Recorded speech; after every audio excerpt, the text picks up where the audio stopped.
In this video, I'll show you how to create a group in Slack. It's a quick process, so let's get started with the process.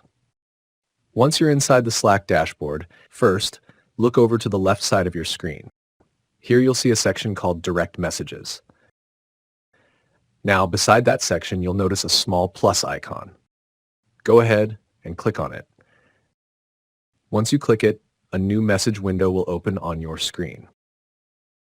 Now, this is where we can start adding the people we want in our group.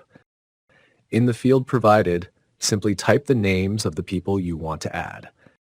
As the names appear, select them one by one until everyone you want in the group has been added. Here, in this field, you can add a name to the conversation in the group, which is optional. After that, you can type a short welcome message, maybe a quick hi, an introduction, or any message you'd like to send to the group. Once that's done, Slack will automatically create the group for you. And right below the direct messages section, you'll now see your newly created group.